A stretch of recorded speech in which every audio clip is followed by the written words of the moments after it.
אשר לא הלך בצד רשעים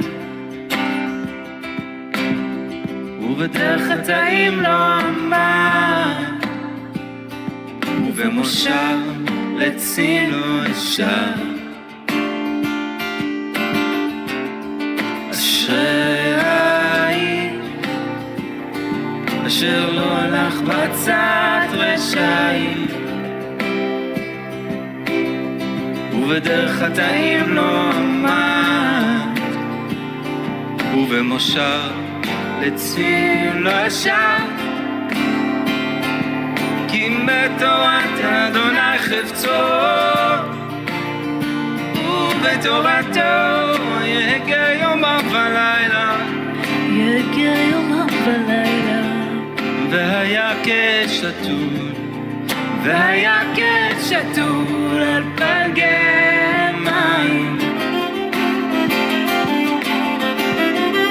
אשרי האיש אשר לא הלך בצד רשעים ובדרך חטאים לא עמד ובמושב לצין לא ישב. כי בתורת אדוני חפצו ובתורתו יהגה יומם ולילה, יהגה יומם ולילה.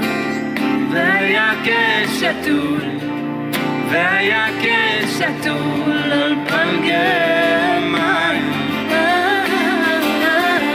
כי בתורת אדוני חפצו ובתורתו יהגה יומם ולילה, יהגה יומם ולילה. והיה כשתול, והיה כשתול על פלגי מים.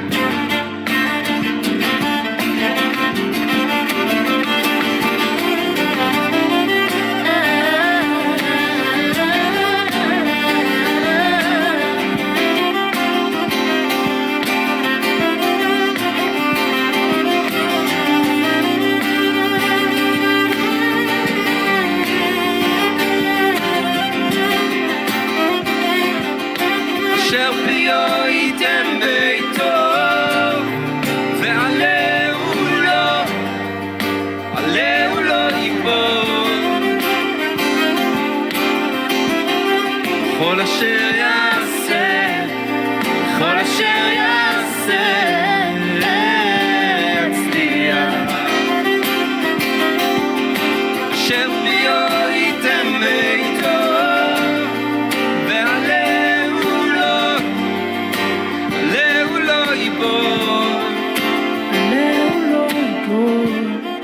כל אשר יעשה, וכל אשר יעשה יצליח. כל אשר יעשה, כל אשר יעשה יצליח.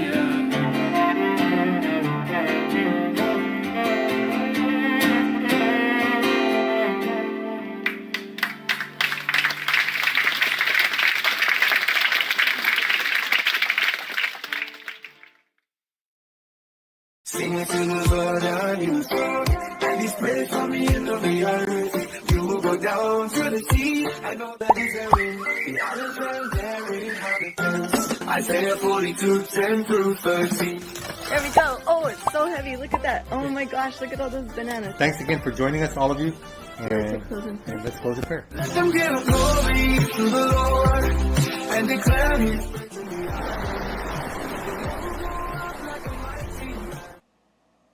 Shaloha! We're Whoa. back. This has been a long time since we did this. We survived the trip. Yeah, I wanted to say hi to everybody in the chat and thank you moderators for coming in. Kaylee's here with us. Tammy George. Come on, Kaylee, jump in there. Key, Adrian from Oz. Come here, Kaylee. Here, good see. Yes, Okay. yes. Christy Frost, Patrick, Sherry, Monkulas. Who else we got? Donna. Wow, great to see all you guys. Awesome. Am I missing anybody? Oh, Leonard, great to see you. YIY, Lisa. Good to see you too, sister. Awesome. We're back. So yes, we were keeping all of you in our prayers, and thank you so much. We know that you were keeping us in your prayers because We went through a lot. We went through a lot, And we survived. We could tell like the entire trip that we just did for like a little over a month was totally orchestrated by the Most High, as I was sharing in Digital Readers Club. It's just, we're going to share all the details here today. Thank you guys all for joining us. We have Isaac, we have Kaylee, and we have my granddaughter, baby Ayla, here joining us. You guys are, there she is. You can say hi to her. You can't see her face. There's no slide on it. But anyway, yeah, so we've been getting prayer requests. Thank you for submitting those. If you guys do have prayer requests, you can always send it to our email at biblicalhebrewhawaii@gmail.com. So Noble's working on putting in just a few more prayer requests that came in during Digital Readers Club into our slides. And while he's doing that, maybe we could open with prayer. Okay. All right. Let's pray. Oh, Lord, okay. we thank you, Father God. You again have displayed your magnificence, your majesty. We honor you. We lift you up, Father of lights. Without you, we never would have all the things that we've accomplished behind us and under our belt. You've allowed us to do so many things that, again, Lord, we're totally amazed of. You are, again, the Ancient of Days, and we can rely on you because your promises are true and solid, and they will never, ever be left out. You keep your promises, and we thank you for that. We ask that you'd be with us today as we share our experiences, and Lord, that we can bring people, those people that follow us and are with us, our friends and families, Lord, that we can, Lord, bond again, reunite, and then we can talk about future plans and future glories in your name. We thank you again for Isaac and Kaylee and Ayla being here to help us with this ministry. And we just lift them all up to you. And we thank you again, Lord God, for your son, Yeshua HaMashiach, and for the Ruach HaKodesh, the Holy Spirit. Again, our lives would be empty without them. We thank you in Yeshua's name. Amen. Amen. All right. Also, Zen did a wonderful plug for a poster that Kaylee just finished. Where is Zen it? saw it. Zen is having it printed up. There's a poster. No, she sent it. This is the other one. She Oh, sent isn't it that to the one Zen. downstairs? Yeah, there's one downstairs too. But Okay. the one that Kaylee just finished Kaylee, working on, it's you wanna bring that really poster up? amazing. It is just Yeah. so The one cool. You downstairs. guys have got to see this. Zen's gonna get it. He's getting it printed now and laminated, and it will be available at sacredwordpublishing.com.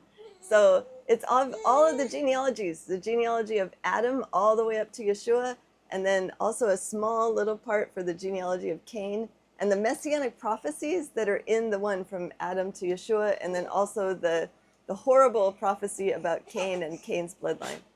So first of all, I would like to show, can I show, oh, I'll wait till Kaylee comes back. No, she's fine. But yeah, so Zen did a wonderful plug for that. He was really impressed with Kaylee's work. So am I. She just organized that all so well. He loves the poster, Kaylee, by the way.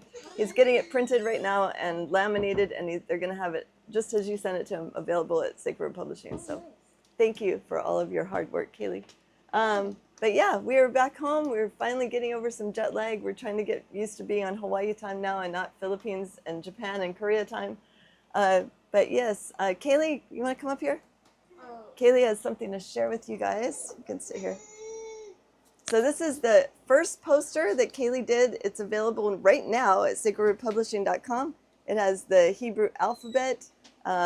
Noble did her consultation to make sure all this looks good. So this is genuine, and there's all the different types of Hebrew translations. There's Paleo Hebrew in there. There's the Masoretic text. There's the sound in there. There's the pictograph. I mean, it's everything that you need to be able to pronounce these Hebrew words. Not everything, but it's just like the basics of the Hebrew letters. So if you would like to learn Hebrew, you can always go back to all the shows that we recorded a few years ago. Noble did a really good job of, go back to class number 2. And this is when we were still airing with Sacred Word Publishing. Justin was running all of our digital things out back then. And if you'd like to learn, you can learn from Noble. He's such a good teacher with this Hebrew text. And yes, so thank you, Kaylee, for working on this poster. The other poster is just as beautiful looking as this one, the one that will be coming up hopefully in a couple weeks.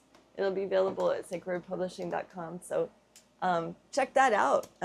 This would be a wonderful addition to your home. You can frame it. You can do whatever you want. I think, Kaylee, you added that on the top and bottom. Yeah. Separate. Yeah, the wood on the top and the bottom is a separate thing. You can just do however you want to display your poster. But I would highly recommend, especially if you're teaching Bible study in your home, or even just to hang up to have like a conversation starter when you have family come over and they said, oh, what is that? Oh, this is Hebrew. We've been learning Hebrew. I think it's a neat way to share the Most High with your family members and all the things that He's just blessed us with as far as the knowledge that has been recently revealed, especially with the bloodlines. I can't wait to see that one. That one I'll print it up on paper copy and how that one came out. So during part of our trip, we picked up a few little outfits for our granddaughter, Ayla.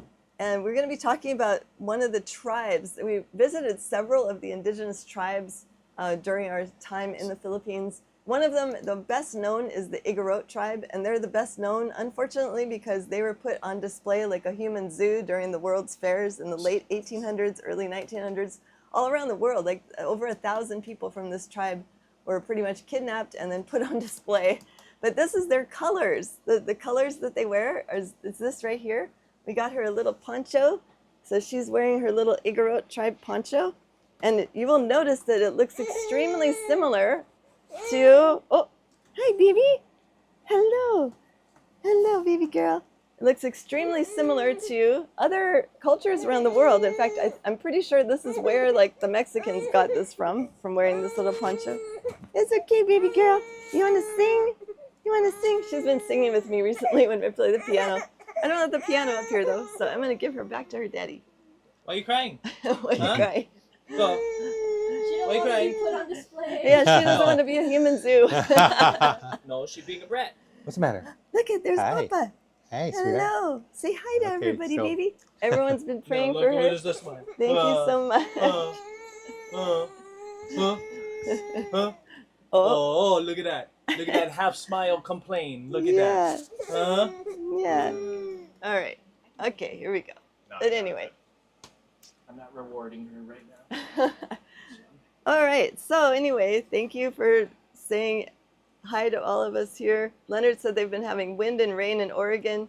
The news reported a Category 5 hurricane. Oh, speaking of natural disasters, we want to talk to you guys about the ones that we went through when we were in the Philippines. There were some crazy ones that happened, and I kind of have an explanation for it.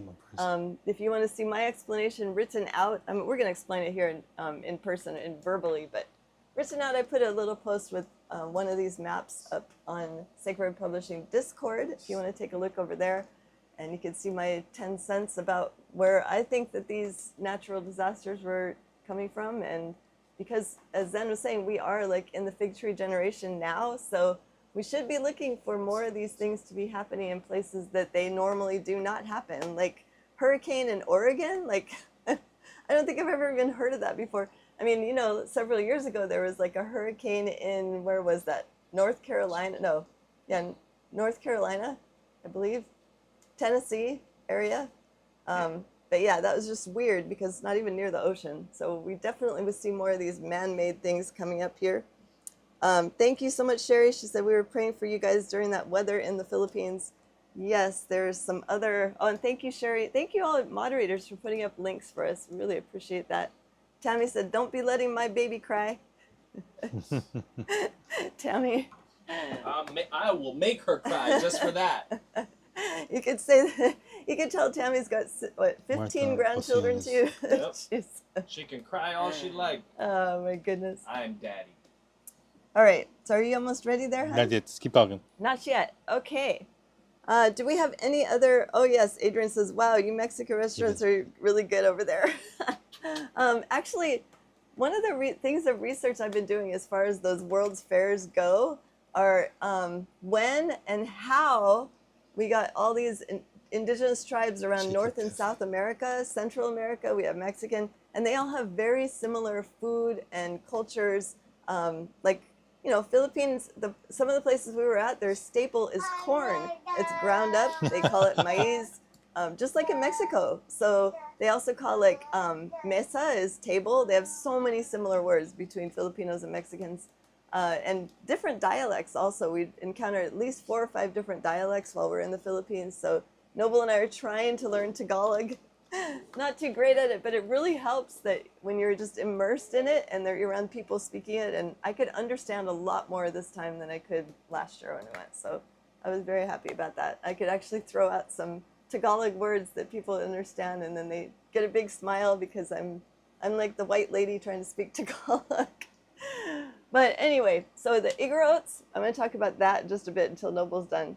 The World's Fairs, you guys, I'm sure most of you are aware of those. We talk about the architecture, talk about like, you know, the things that were on display. There was even like baby incubators on display, I think in the one in Chicago, Coney Island as well. And these are all the World's Fairs that the Masons kidnapped basically over 1,000 Igorots and had them perform their dances and everything. They're dressed in hardly anything in the cold winter of Chicago, New York, Berlin. They even went to San Fran. They went to like every World's Fairs, but most of them died because these guys that basically kidnapped them and forced them to perform just abandoned them when they were in Germany. And so people were reporting they see Igorot walking around half naked in the winter in Berlin, and it was just horrible situations. So most of them didn't even live to tell about all of their adventures or all their horrible things they had to do. And I think that was on purpose too.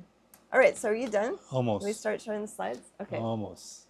We do have a bunch of pictures, and Isaac, are we able to show videos? Like if I have a video on my phone or on the computer?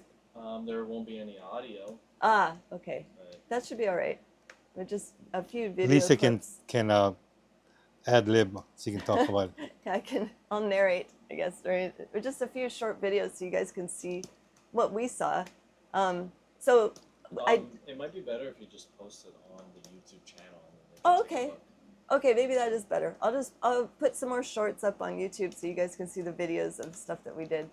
But I haven't, when I was putting up some shorts on YouTube, I purposely left out like the really meaty things we're going to talk about today. Those were more just like fun things we did on the side, but a lot of it, the time that we were there, we're spending doing ministry. And that was our goal. The goal was to look around the areas, look at the different islands, pray about where Yah would have us be to do ministry, to meet certain people, and everything just fell into line so well. It was just amazing. First we arrived in Manila. We flew, it was about a 9.5-hour flight, I believe, from Honolulu to Tokyo, then Tokyo to Manila. So, but actually, we should do prayer requests first before we start talking about this. I'm still getting everything set up. Oh, okay. So yeah, that flight was pretty long. It's always kind of rough to get used to the schedule because you're changing times, you're flying for a long time, having to change planes in Tokyo. And by the time we get in Manila, I usually just get us a hotel just so we can sleep for like 12 hours after all that. And then we're ready to go. So that's what we did this time too. Yep. But we are going to start doing prayer requests now. If you guys do have prayer requests, put it in the chat or you can send it to our email for next week. But we will start the prayer requests. All right, ready? Okay, we Isaac? are ready. Okay. So Hold on. yeah, Hi, sweetheart. hold on just for a sec till the camera gets going here. Yeah, you can tell we've been away for more than a month. Isaac and Kaylee did a great job. I think it was mostly you, Isaac, doing our shows while we were gone, hosting when we had Aldion speak. We watched him too. Aldion did an awesome job. Dean, you did a great job, brother. Thank you guys so much for helping fill in while we were gone. We were supposed to have one more special speaker, but Isaac had a lot of stuff going on that day or something, and so that's why we didn't have it a couple weeks This ago. one, that's why. Yeah, this one. Okay. All right, are we ready? Are we up? Yeah. It's on there? Okay. So, prayer requests. First prayer request is from Penny. She mentioned during Digital Readers Club that she knows a boy named Alex who's 16 years old, and he had a brain aneurysm. It's like so young to be able having that. So, please keep Alex in your prayer. And then Shay also mentioned 2 prayer requests. One for a friend named Michael, who's 23 years old, who had brain surgery. And then also for one of his coworkers, Rosetta. Her husband passed away just 2 weeks ago, only age 35 from the big C. Wow, that's young. Super young. Like too these young. people having brain aneurysms when they're teenagers. And then we were just all wondering if it has to do with like the hokey pokey, which could possibly, we don't know if they took it or not, but Remember my friend Chate? yeah. When he was, I think he was 25. Right. 26. And he passed away. He Yeah. passed away from a brain aneurysm. Yeah, it's nuts because it's not supposed to happen when you're that young. Yes. Also for Lisa, also known as YIY, Yee. she asked for a prayer Yee. for her and her daughter's health. So please keep them in prayer also. Okay. Let's keep Gerald Barnes. He's still got health issues. We'd like to get an update though, Gerald, if you can give us one. I know it's been over a month, but this is a prayer that we're keeping on here because sometimes it takes a while to get cured or get healthier. So let us know. Same thing with Leonard, who's continued healing is remarkable. He's lost a lot of weight. I think he's actually getting younger. Christy Frost, her dog's health and her health. Yes, yes. Christy's for always Christy. on there. Yep. Yeah, we're definitely keeping you in prayer as well as your dogs, Christy. Yep. And for the Croucher family, they asked prayers for their ministry growth. If you want to subscribe to their YouTube channel, it's called Nomadic Ministries on YouTube. So you're more than welcome to go and check them out. They have some great teaching in theirs too. Scott and his wife, they do a really good job there. Especially when we're on vacation, check out these Yeah, other I gotta check out them. Christian ministry groups. So Exactly. okay, this is a shout out to Edwin and Yanette Hernandez. We met them at the airport in was it Narita, or was it That was no, it was the other one Haneda. Haneda We were at Haneda in Japan. Japan's airport, Haneda. They're from Dominican Republic, and brother in Christ. We just started talking. Lisa was talking to them, and come to find out they're believers, and so they're a great couple. And we just wanted to shout out to them. Also, back in the Philippines, Lisa, we met a lot of people in the Oh Philippines. my goodness. We Yeah. met some awesome people in the Philippines. Okay, That was so cool.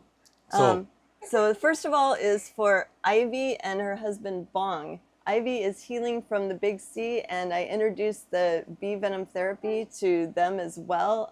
We first spoke to her husband because he was one of our drivers Bong was our first driver for a few days.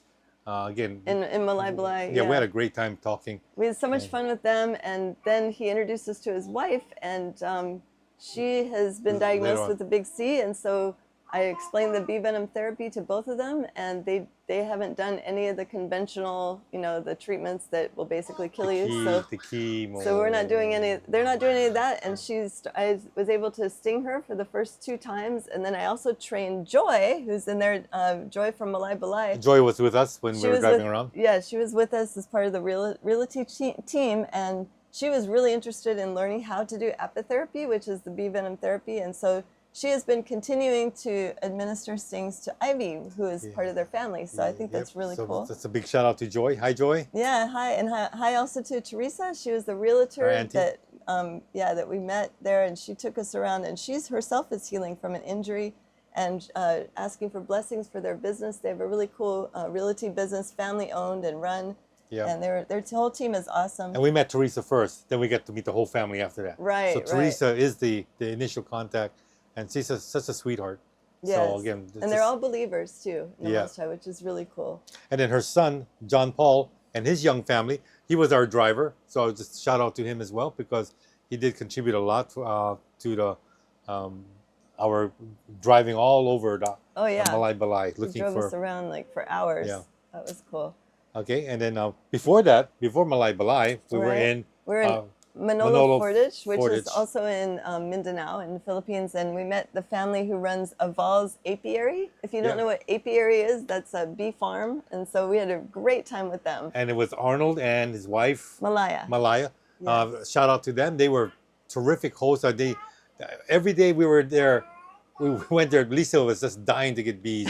She was Literally. suffering, and they were more than kind to allow us to take as many bees as we wanted to for stinging. They And even then- sent some along with us when we and left. yeah, but they fed us. I mean, they had great food. We had great fellowship. We They went drove- all over. They drove us around. They drove us around. They took us to the bus station, which Yep, was cool. and we saw some of his beef hives His uh, apiaries around. located all over the place. He has hectares of land, and so again, got to learn a lot from Arnold. Really intelligent, knowledgeable. He's actually not a bee. He's He's a bee whisperer. a bee whisperer. What's the other term? Beekeeper. Beekeeper. He's not a beekeeper. He's a bee whisperer, which is Yeah. amazing because then I have to grab the bees with like tweezers, but he just grabs them with the wings very gently, and he'll Yeah. administer stings And that they way. don't sting his fingers. They sting. You know. Right? They don't even sting his fingers. Lisa tried to grab one and it stung her Stung me. fingers. So like, okay, you need a lot of work. Yeah. Okay. And then, Also for Tim and Anna from the God Culture, we were able to meet up with them. You'll see in the pictures. And they were asking prayers for protection. They're doing mini conferences around the Philippines, and so definitely protection for them. They've had a lot of issues with social media, especially YouTube, with getting their information out. So please Okay. continue prayers for them. when Teresa was taking us around looking for real estate, she brought us to her friend. This guy's name is Paul. He's from Great Britain. Great Britain, and his wife Veronica or Nika. She's a Filipina. And we were just talking to them and hanging out with them and looking at their property. And when we were about to leave, I mentioned, yeah, we have to go back to our Airbnb because we need to move out. We only reserved it for 2 days, but we wanted to stay 2 days longer. Yeah. And so we had to go look for a hotel. And Paul and Nika, they were kind enough to say, look, we have an extra room. Why don't you just stay with us? We just met them. And you know, we just met them 15 minutes earlier. They were really sweet. This is the kindness of the Filipinos. Oh, yeah. There, and although Paul is not Filipino, you know, he's in the land. He acts like a Filipino in a way because Yeah. he's very generous. And so we just want to lift him up with prayers and blessings and healing as well, because they're about our age. Yeah. Yep, so- Paul has some health issues going on. Yep. On the we took a ferry ride, and Lisa will share this more with you. But we met a lady, wonderful lady, beautiful lady named Ching, and being that she's Filipino, she's looking at me and Lisa, and she just started talking to us. And when we introduced ourselves and her mom and herself and her sisters, we kind of hit it off. Yeah. And so we got contact numbers because Ching lives in Malay Balay, and we weren't even there yet. And we said, look, can we call on you our way when we there. get there? And we eventually did. And we got to meet Ching and her wonderful husband, Graham. And He's also from the UK. and he's also from the UK, a lot of expats there. And we want to lift up Graham because he's got thyroid issues. And so we want to pray for healing on that. But we also mentioned the apitherapy. Lisa says bee venom will do wonders. In fact, Arnold, who runs that Aval's apiary, had a friend that had thyroid problems, and they did bee stings on his thyroid, and he healed from it. Yeah. So we told Graham this story, so he's actually interested, and he may actually, I'm not sure if he contacted Arnold from Aval's, I don't know. I have to but check in. and see. hopefully he did, and he's gone that route first. So again, just a shout out to Graham and Ching. Thank you again. They were so kind. They took us around, took us to lunch. I mean, paid for picked us lunch. up. They took us to their many businesses, and they just spoiled us, man. And we just met them. I'm just amazed that you meet people for the first time, and They already want to ask you to stay at their house. yeah, It's they like, treat you wow. like family. It's like you cannot beat the kindness of the Filipino people there. So Yeah, that was really cool. yeah. So Lisa, And then also the last couple that we stayed with, our newlyweds, we had met Surfer Tim, we call him. no, Mayflower and June. Oh, I'm sorry, I can't see that far. It's better you're closer to it that you read it. So, Mayflower and June trying to think. were our last drivers. Okay, go ahead. They're related to Teresa, and they took us all the way to what city? Surigao. yeah, Surigao. Surigao. This was like a 8-hour 9-hour drive. Yeah, you'll You know. see it on the map. We have a map we're going to show Yeah. you so you can see all these areas. And Mayflower is healing from a stroke that she had Like 12 years ago. 12 years ago. Yeah, and she's young. She's like in her 30s, and she had this. And long she had it time at the ago. same time when Isaac had his injury as well. Yeah, that's true. And June is just a Maybe loving, 14 caring years ago. husband. And man, we just had a great time fellowshipping and talking and sharing and reading scripture. And so we want to lift up Mayflower for all of you to lift her up, that she'll recover from her stroke and that she'll get back all her capacities, much like Isaac did from his quadriplegic incident. Again, God can do all things. Okay. Okay. Now, For the last couple that we stayed with, here you go. This is in Siargao. Here you go. There's two areas. There's Surigao, which is in part of Mindanao, and then there's Siargao, which is an island off of Mindanao. So when we went there, we were staying with Surfer Tim, who we met last year at the God Culture Conference, and his new wife, Aubrey. And we just want to lift them up for blessings as newlyweds. They're still settling in and getting used to married life. Getting and family, children, having family come to settled in. visit. Yeah. Yeah. So, And Aubrey's just a phenomenal one. I looked at her and said, "Oh, that's another Filipino lady." And when she opened her mouth, she was speaking Australian. she was I said, Australian Blew me accent. away. I said, Adrian "What?" and Donna, this was the Aussie that we met. I'm She was just- awesome. I'm just thinking, wait, how does an Australian voice come out of this beautiful Filipina? And she says she's lived there for how many years, right? So Yep. yeah, Yep. so I can't blame Tim for marrying her because she's a very unique gem, one of a kind. And Yeah. Tim again is, man, that guy's he's such a cruise guy, so laid back, surfer Tim. Very Loves relaxed. to surf, yeah. Yeah, he's I- got a lot of peace. Got to learn a lot from him too. Okay, All right, speaking of my eyes, I can't see very well because I have an upcoming surgery for cataracts. Everything is really blurry. I can barely see words over there. So, but yes, if you could please pray for us again. Noble is having his other eye done because his other eye, he's still seeing yellow. The other one eye is white, the other is yellow, and his is coming up in about a week and a half, I believe, November 4th. November 4th, yeah. And then mine Yours is coming up, I think, on the November 18th. 18th. Yeah. Yeah. So keep us in prayer again so we can see better and hopefully we can see what we're looking at when we're traveling. That would be nice, yeah. Yep. Also, too, this is not a prayer request, but I put this in there so I wouldn't forget. If you guys have any questions for Gary Wayne's upcoming Ask Me Anything, the first week of November, I believe it's November 5th, please send it to me. I really need to have some questions. Zen ran the AMA this last time, and I guess he and Gary had a really great time chatting and everything, but we really need some questions. I have one question so far that's been submitted, but we need at least 5 or 6 more for Brother Gary. So if you could please email that to me at biblicalhebrewhawaii@gmail.com, or you can send it to me in Facebook messages. However you can, just get it to me. This is for you, Daniel. Daniel Sullivan. Daniel Sullivan submitted one, so Yeah. we need a lot more, guys. So please think of some questions And for keep Gary. Daniel and his family also in prayer. Daniel Sullivan. Oh yeah, they're in the Philippines They're as in the well. Philippines, and we're going to be knocking on their door next year. So Yeah. again, we're still doing our reconnaissance. We're checking out everything that needs to be checked out so we can find the best place to, again, establish a health clinic, a very unique type of health clinic that I'm sure people will want to find out. Shay said, I about. guess seeing yellow is better than seeing red. It's a good one, Shay. Everybody looks Chinese and Japanese and Korean because they're all yellow. No, that's bad. All right. Okay, hallelujah reports. Tammy reported the niece that we've been praying for is healed of the big C. So that's a huge praise report. Thank you for telling us that, Tammy. Also, for our ministry, thank you for continuing to pray for us and our entire ministry, our whole family here. And for Zen's continued health, it sounds like he's doing great. He's got a couple weeks left of the treatment he's been doing, a natural treatment. Also, Jensen, she is a supporter of our ministry. She submitted a praise report via email that her husband that we were praying for, Basliel, returned home safely. So that is great news. Good to hear. He was in the military, and so it's nice that he's able to come back home. Yes.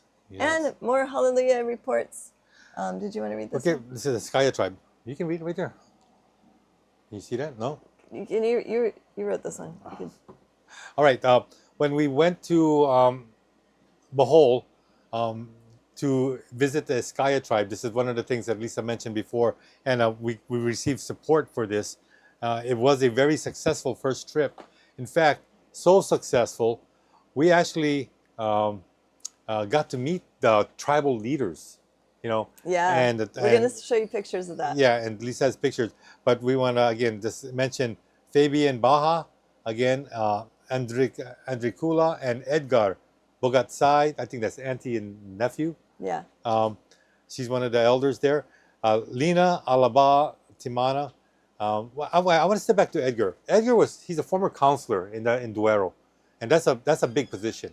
And being a former counselor, he still has weight. He's very influential, and he was the main guy sharing about the Eskaya tribe. I mean, there had all these other leaders there, but he was the contact person for Duero, the municipality of Duero, so that we can come and meet the Eskaya tribe. And this is not an easy thing. You have to get permission and all that. Yeah, it's a lengthy process to actually go up the mountain to meet with the tribal leaders. There you're talking again, huh? Yeah, and so Okay. when we met the leaders, we were just blown away. I mean, they're just humble, again, leaders that were well in their years, again, and yet they're so young. Like, I mean, they act so young. Yeah. Could teach a lot of Americans how to act young. Childlike. Well, they look young too. Filipinos naturally look about 20 years younger than you actually are. So again, we That's want to a lift perk of shout being out Filipino. to Lina Alaba Timana. I think it's Manuel Bago Gadsondon, Ricardo Bago Docero, Custodio Norono. These are the people that we met there. And if we met somebody else and didn't get your name, I'm sorry. We were just trying to take notes, and yet we're just totally amazed with the museum that we entered into and looking at the stuff there. And it's funny. They said we were not allowed to photograph the museum, but as they got to know us and we started asking questions, they said, "Here, take a picture of this." Yeah. And Lisa will show you the pictures because They wanted pictures. They wanted to actually share their heritage. Yeah. But they weren't sure who we were, but we told them what we were there about, and they were more than willing to open up to us. So again, great opening relationship we had with them. And we told them we're coming back next year, and hopefully we'll be bringing more people with us to come and check out this Eskaya tribe. Maybe we can move the table this way so it's closer to me so I can actually see. Here's your water. All right. All right.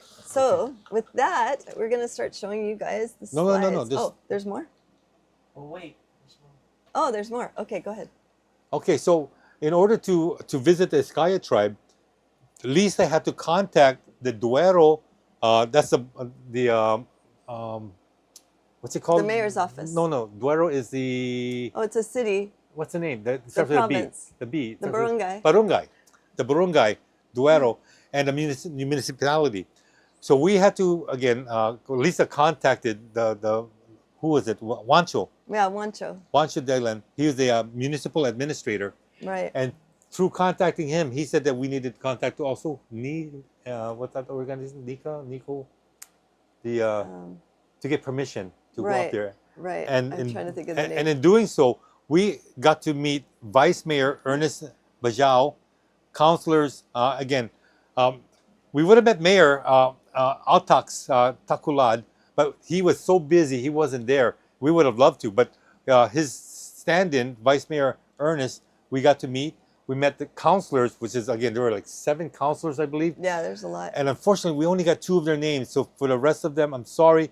We're going to take better notes. But Don Salaan and Jennifer Takulud, they were, again, just 2 of the, I think we met 5 councilors that were there. Right. They were very hospitable, very generous and kind. They're so sweet. They're all waving. Hi. Yeah, I guess it's kind of rare that they have like foreigners come into the mayor's office. Yeah, and so that again, was pretty neat. we were just happy to meet them. And then we also got to meet Executive Secretary Maria Silva, wonderful lady. Again, big position, Secretary of the Mayor. And who else? Municipal Administrator, That's Juancho. MPDC, Myra Teneo. Yeah. She was sweet. She had a lot of information for us. In fact, she got information to you too, right? Yeah. Yeah. So Myra, hello. the IT guy there, who's Oh, he was cool. he was not just an IT He guy. reminded me of you, Isaac. This guy the was IT he guy. was more he went out of his way to really help us, and he helped me a lot. Romeo Hopin, this guy is wonderful, man. He was very, very helpful, Yeah. and he again took us on a tour with a few other people. He was and- talking to us most of the time. It was like super Yeah. cool to talk with him. Yeah, exactly. So there's also the MASSO, MASSO position held by Marceli Macas, who's the daughter of the Eskaya tribe chieftain. Yeah. And you did an interview with her Yes, as well. I So did. She's the one I was talking with, and she grew up in the Eskaya tribe. So when I was talking with her about like what books did you guys study, because they have like a self-contained classroom there, like only the tribal children go there. Right. And she said that she's read through the Book of Enoch like quite a few times. Like they teach that, they teach the Bible, and we'll show you some slides of some other things they teach. But it's a really, really neat setup. There's a tourism operations, let's see, assistant, Angeli Gales. I think that's her position. And again, thank you, Angeli, for what you've Oh, Angeli was great. She was the one that was required to be there With us. because she was from the Department of Tourism. yes, Yes, right. because she was like approving. She had to be there to introduce us to the tribal leaders. So The Eskaya tribe leaders, yes, right? Yeah. there is a long process to go through to meet the leaders. Oh, so yeah. I'm just glad we were able to. And then the assistant to Angeli also is Martha Osiones, and events coordinator Anacito Bajao. Again, these two were with us. They were very helpful as well. You know, Yeah. I mean, again, they're funny. These two guys they're so They're funny. the comedians. in They're the back seat. comedians. They're just making us laugh. And then the mayor's driver, again, this is like Jason Statham, the driver, man. Jacob Cafe. And guess what? He was from the Eskaya tribe, but he was working for the government. He was the driver that took us in the SUV that went up the mountain, and he was also a cousin to the family we were staying with. I don't Oh, know if really? I told you that. Yeah, to Bless. Oh, no way. She's a cafe. So is Foy. Oh, wow. Foy is a cafe also. Wow, okay. Well, see, So they're related. so they're all really, And yeah. Foy But, is related to the but driver. Jacob was good. He was a good driver, man. I swear, just like the transporter. He's also like the mayor's driver, and thus kind of like a driver and bodyguard. You know, so that's pretty cool. But again, for this Duero municipality, thank you for welcoming us Yes. and making it so pleasurable to go and meet the Eskaya tribe. Without you guys, again, we never would have gotten as far as we hoped to or wished to, and you again allowed us to do so. So we look forward to seeing you again next year. Yes. And we if just you guys wanted- are watching, Yeah, big we- shaloha to you We guys. just wanted to and shout out to you guys. and Salamat. Thank you. And for all the people that are following us, you know, if you were interested in going to the Philippines and seeing the Eskaya tribe for yourself, we did not get the chance to see the book. Well, You gotta share we that. weren't just, wait till we get to that part. Okay, we'll get we to weren't it. just going to march in there and they were going to give us their Book of Enoch. No, it doesn't work that way. It's very secret, to very build private. a relationship first and then get Yeah. to know us. And they were even saying that Department of Tourism, Angeli, she was telling me, I was sitting by her in the SUV as we went up the mountain. So I was asking her a bunch of questions. And she goes, you guys are really unique. She said, we wouldn't do this for normal like tourists who come here and want to see the Eskaya tribe, because she said, frankly, the tourists that come here are usually students and they're just really curious and they just want to like go and like, I don't know, take videos and do blogs and all this kind of stuff. And she said, but you guys are unique because you're Hebrew teachers and you've already shared with us that their language looks very similar to Paleo Hebrew. So that's why we're definitely making an effort. So like Noble and I can return there, and after they have a tribal meeting in November, if you guys could be praying for that. Next month. The chiefs of the tribe are going to be discussing releasing the Book of Enoch to us next year. And that's a Yes. big deal because their language is so contained, like not even other Filipinos can understand their language. You'll see pictures of their language in just a bit. But not just anyone can come in there and translate. And we have to have it translated to English because the letters do look very similar to Hebrew, but to get a very correct translation, you have to have an Eskaya tribe member translate it. And so we know for sure that the God Culture and Sacred Word Publishing have both offered to publish it. And we did present this to the tribal leaders that they're looking for ways to generate some income for the tribe through tourism. That's why Department of Tourism was there. And so I presented to him that their best way to have income generated was to be have these two, faith-based publishing companies that want to publish their book, and they both offered to publish it in English and in Askaya language. But the Askaya tribe would get all of the proceeds. They would get all of it, and so that way that's why we're building the trusting relationship with them, because it is a huge deal. They've never released this book outside before. It's very secret. Yeah, only people that are of the tribe are allowed to even read it. So that's why I was asking the chief's daughter quite a few questions just to see if it was similar content to the Book of Enoch we now have, from a couple different sources. But I did share with them that if they do have the same Book of Enoch, this would be only like the fourth in the entire world that has been recovered. There's one in Israel. There's one in Ethiopia. There's one that's locked up in the British Library. The British Library. Vatican II.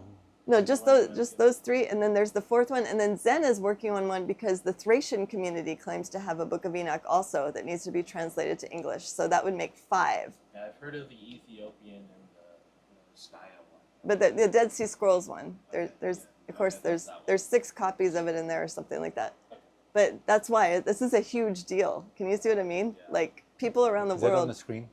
Can be. People around the world are going to be wanting to buy this, and that would be a great way for them to get exposure in the right way, not in like a tourist type of way, and also funding, because they were talking about making these little crafts and selling it to tourists that come up there, but I was saying this would be a much better way to have funding, because people would buy it online all over the world, and then you would get all the proceeds just from releasing it. It's not like So they would have to something, do it's something a we're lot going to of look work. into more next year when we get there. Yeah, warn them about copyright infringement and stuff like that. Oh yeah. Because if they want all of the proceeds, they're gonna have to make sure that when they release it, it's not like downloaded and then just published for free somewhere else. Exactly. I think we're only going to do paper copies, and then we'll make sure that they have all the copyrights to it, so that someone can't just take it and republish it. Yeah, and they can sue them and make more money. There you go. Because I think that's what's been happening with the 3 books of Enoch that we have right now. I mean, everybody's been copying it. It's like the Bible, It is. It Okay. should have been part of the Bible. Can we But move on? anyway, okay, we should go through some photos. It's getting to be almost 4 o'clock already. My goodness. Was there Okay. anything else you wanted to share here? No, we're done here. Let me Okay. exit. Close this up. Okay. Is there where? Go there. Which one? This one? Okay, so go back to the first slide. There we go. All right. Dun, dun, dun. Here we are. Ophir Quest. We called this Mission Impossible 2025 because when I looked at all the things I wanted to do on this trip, and we'd been praying about doing all this, I thought it would be impossible to accomplish all of this. And we actually accomplished, I would say, about 80% of the things that I had on the list that I wanted to do. And we just ran out of time. We stayed maybe another 2 weeks. We've been able to accomplish everything, but it was like a kind of a short amount of time to do everything. You'll see this gigantic lion here. When we first flew into Manila, I mentioned that we stay in a hotel, usually the first night or two, just to catch up and to not have jet lag before we start traveling around. And this is the first place we went. In the Philippines, you can rent a car, but it's only a tiny bit more cost to hire an actual driver to drive the rental car. It's usually their car, so we always elect to have a driver just because driving in the Philippines is so different than driving in Hawaii or the US. It's just kind of anything goes, so we felt a lot safer having a local driver take us around. So this is the first thing we saw. We drove from Manila up to the mountains to Baguio, and the Lions Club has a gigantic lion on display, so it's kind of you have to stop and take a picture with the lion, so we did. And this is a map to kind of show the things that we did while we were there. I'm going to zoom in a little bit so you guys can see. Oh, I don't know how to zoom in with a screen like this. Maybe you could put it back to the other way. I would normally zoom. Okay. Well, if you could just, can you put it to the screen that has the thing at the top so I can zoom in? Because otherwise I can't zoom in. There. Okay. So here is this map. I'm going to try to make this a little bit bigger. That's it. There. Okay, so we're going to start out here with Manila. Can you guys see that? It's in the middle of the screen. It's the large word right there. So we flew into Manila, which is the capital of the Philippines. And then from Manila, we traveled up here. I'm going to put the arrow right on it. This is a town called Baguio. This is where that lion was on the way. And then also, we stayed there a couple nights. And then while we were in Baguio, the typhoon that you guys probably all heard about, Super typhoon. super typhoon hit pretty close to there, but we had to get to this area where it says Santiago City. This is all through the mountains. We had to drive about 6 hours from Baguio to Santiago City. Our driver stayed in Baguio while we were there for a couple nights and took us around. And during the typhoon, we were on this mountain road going like all over the place here trying to get to Santiago, and there was landslides, there was like torrential rain, it was cold, it was super windy, and our driver was really great. He was a nice guy to do that for us. And then he had to drive all the way back to Baguio, another 6 hours. So we just really appreciate Michael. Michael, if you're watching this, thank you so much, brother, for doing that for us. Anyway, so we went Manila to Baguio, then Baguio to Cauayan, which is that city by Santiago City. Then we got on the plane in Cauayan and we flew to Dumaguete. I will show you where Dumaguete is. So Cauayan is up here by the Santiago City, and we got in a plane and we flew all the way down here. This is Visayas, this is central Philippines. So you see the city called Dumaguete there in the middle, it starts with a D. My arrow is pointing to that. So in this town, we met Tim and Anna Schwab from the God Culture. We did a little mini conference for Feast of Trumpets there with some other viewers that came to meet them. They had been doing conferences there for a few days before that, before we arrived. And we were supposed to take a ferry from Dumaguete to this island next to it called Sigihor 2 days after we arrived. So we got all packed, we got all ready to get on the ferry, and then because of, was it the typhoon or a storm? There was a major storm that we got to the port and they closed all the ferries. It was a different storm. It was another storm. Another storm. It was one storm after another. Yeah, so that was canceled. So we stayed in Dumaguete with them for another 2 nights, and then we decided, okay, it's time. We are going to go to meet with the Eskaya tribe. So we ended up flying from Dumaguete to this city here called Tagbilaran. We flew into the airport there. This is the island of Bohol. If you guys have heard of the Chocolate Hills, the little tarsier ape, they all are on this island right here. And this is also where the Duero tribe is, the Duero city where the Eskaya tribe is located. Right here, kind of where I'm circling around with the arrow. So we hired a driver from Tagbilaran to drive us over to a little city called Hagna, which is right next to Duero. And from there, we went up to see the Eskaya tribe. Then after that, we went to Hagna. We stayed there with some friends. Bless and Dodo, if you guys are watching, big blessings to you guys, and to Zeke as well. Thank you for putting us up at your house for a couple nights. We took an overnight ferry from, and that I put up in the shorts if you want to take a look at what the overnight ferry was like on our channel here. And we took the overnight ferry from Hagna here, and we took the ferry. It's an 8-hour ferry ride from here to here. It looks short, but it's a lot longer than it looks, to Cagayan de Oro. And that's like the city of gold, de Oro. So we got off the ferry here at about 6 o'clock in the morning. We hired a driver to drive us up in here into the mountains. This large island here is the largest in the south. This is called Mindanao. We spent most of our time here in Mindanao. Last time and this time, this mountainous area is so beautiful. I have a couple of short videos up on that if you want to take a look in our channel.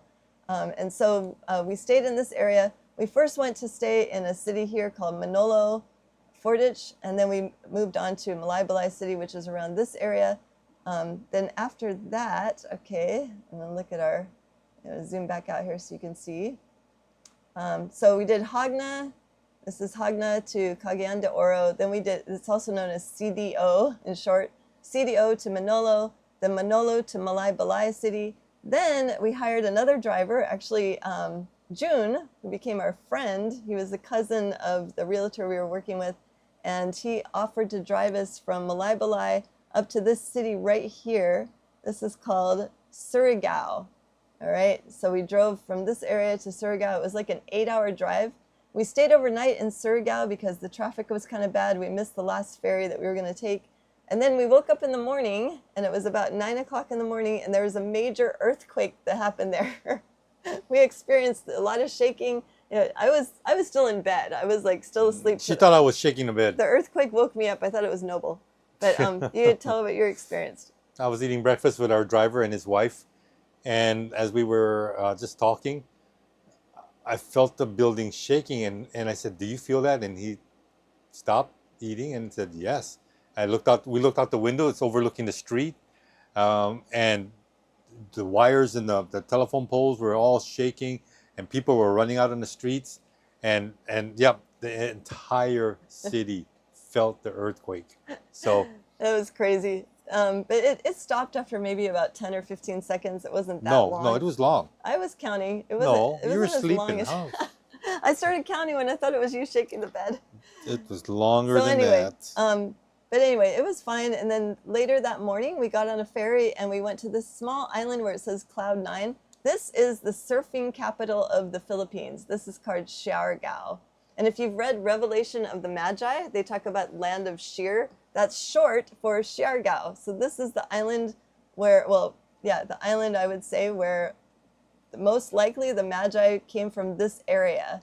All 12 of them. And they would meet on this small little island right here that we visited last year, Kamigan Island with Mount Hibok-Hibok. And they would travel there once a month to go climb up Hibok-Hibok and pray in front of the Cave of Treasures. So that is right here. The Mount of the East, as described in Genesis chapter 10, is right here, Hibok-Hibok. It's even labeled Mount of the East in Google Maps. So we stayed there for several nights. We stayed with Surfer Tim and his wife. Then we flew back to Manila after this. It has been over 3 weeks that we were there. We got on a plane, we flew all the way back up here to Manila. And that was the end of our Filipino adventure. The next, from Manila, there we go. Okay, we can make it a big screen again, hun, if you want to do that. Okay, so the next part of our journey, we flew from Manila to Seoul. You can see here's Seoul over here. We stayed there for several nights, and then we flew to Tokyo, and that is where we rode the go-karts that Leonard was talking about. If you want to see a short clip of that experience, you can go look at our YouTube channel. But yeah, we just stayed in Tokyo like 2 nights, and we basically just went there to do the go-karts. And also because it's a lot shorter and cheaper to fly back from Tokyo than it is from Seoul to Honolulu, so we did that. Then this is the thing I put up in Sacred Publishing in Discord. Because all the earthquake activity was happening, somebody put this map up on Facebook to show like the places where all the earthquakes are happening. And look, it exactly aligns with one of the rivers from Eden, the Pishon River. It literally goes around the entire land of Havilah, as described in Genesis chapter 2, verse 10 to 14. And the Philippines would be inside that little circle that the Pishon River is making a circle around. It follows the Mariana Trench past Japan, Korea, and then right around the Philippines. So in my opinion, the Pishon River was acting up a bit when we were there, which is cool because that's kind of like an end times sign there. And as you can see, it lines up exactly. See, look at the Pishon River on this top map on the far right. You can see that it's the same exact line as the earthquakes made going around the entire land of Havilah, which is Philippines. And then the God Culture made a map as well for the bottom part, so you can see the Pishon River going around that as well. Okay, so here we are. This is what, you can refer back to the maps if you like, but I'm going to just show what we did. So this is when we went to Baguio. We had our driver. This is the city we were in when the super typhoon hit. They have a beautiful strawberry farm. You can see Noble and our driver Michael enjoying some halo halo together. Halo halo. That was like, he had a lot of halo halo, and cannot go wrong with halo halo. now he's on a diet. So it was fun at the strawberry farm. They also had this Igorot kingdom. It was really neat, built as like a tourist attraction. And I think they're kind of doing this like around the Philippines with the indigenous tribes, where they're looking for a way for them to, oh wait, you went a little fast. They're looking for a way for the indigenous tribes to generate some income. And so they're having them build these types of like tourist things. And all the children that were performing were of the Igorot tribe. And you can see, I'm going to put up a little video in the shorts so you can see the children performing there. You can see Noble standing with the white carabao, and I'm standing with like a Nephilim Igorot, I guess you could call it. Let me see if I missed anything. Oh, there, I'm with a white carabao there. And yes, so we walked all around this. We enjoyed some taho, which is like a Filipino drink that there's a guy that comes around and serves that in the morning on a little motor scooter to neighborhoods. Then this is some more of the Igorot tribe. You can see the children dancing there, and they're performing. This is again in Baguio City. We wanted to see Baguio because it was up in the mountains. It's like a cooler little area. No, we weren't too impressed with it though. It was a really nice, sweet little town, but there's so much traffic. Like the roads there, it was just we weren't too thrilled. it was nice to see, but I would not want to live there. So you can see them performing. You see the poncho is the same thing as Ayla was wearing. And then they were also selling different types of coffee, like Igorot native tribe names to generate more funding for the tribes. And then you can see an aerial here. We're way up on this mountain outside Baguio. It's a city of over 1 million people, maybe I think almost 2 million. It's not like a small little area. That's like more than Honolulu, Isaac. This is one city in the mountains. And then you can see down on the right corner, Baguio also has the largest 10 Commandments display. I'm not sure if it's just the Philippines or the world, but it was a massive, huge display that they had up there on the top of the mountain where we were. You can see there's also some native artwork that they're doing to promote the Igorot.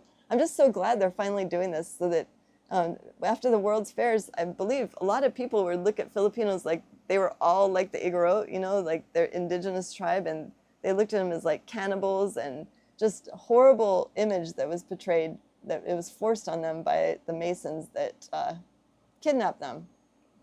Okay, then this is in Dumaguete. You can see Tim and Anna Schwab there. We met up with them. Look at that delicious, it's called turon, also known as banana lumpia. And they like to put some ice cream, a little bit of chocolate syrup on there. It's so good. Another thing that we ate that I loved a lot, I'd never seen this before, it was fried pinakbet. And there's a little dip on the side there. Pinakbet is a Filipino vegetable dish, and it had okra, bitter melon, long beans. There was some pumpkin in there. Just delicious. It was so good. I wanted to eat a whole nother plate of that. And it's really healthy too. Then this is in Duero. We were talking about how we met with all those government workers. And these are some pictures of Noble and me. Also with our wonderful hosts up in the top left corner was Bless and her husband Dodo. That was such a wonderful time that we had. It just felt like so surreal that we're meeting with all these government workers to go and meet the Eskaya tribe. That's just been a dream that I've had for about 10 years. I've always wanted to, see where they lived and talk with them. And hopefully eventually we will have access to their Book of Enoch. If they can have it translated to English, that would be so awesome. Then all of you will be able to participate in that too, because it will be available at Sacred Word Publishing and the God Culture. So just looking forward to that next year when we go back to meet with them. If any of you guys would like to come with us, you are more than welcome to. Save your money. You can meet us in the Philippines, and we can take you to some of these places, can connect you with some people that we met. They were just all really awesome staff that they had. They're so welcoming and friendly. And this is at the Eskaya Tribe Village. Their barangay is up in the mountains. I believe it's over 1,000 hectares that it covers. So they have quite a bit of land, and I like it because it's not like how they do with the Native Americans in the US where they get like the worst land possible. This is actually beautiful land. It's up in the mountains. It's highly valued. Only tribal members are allowed to live there.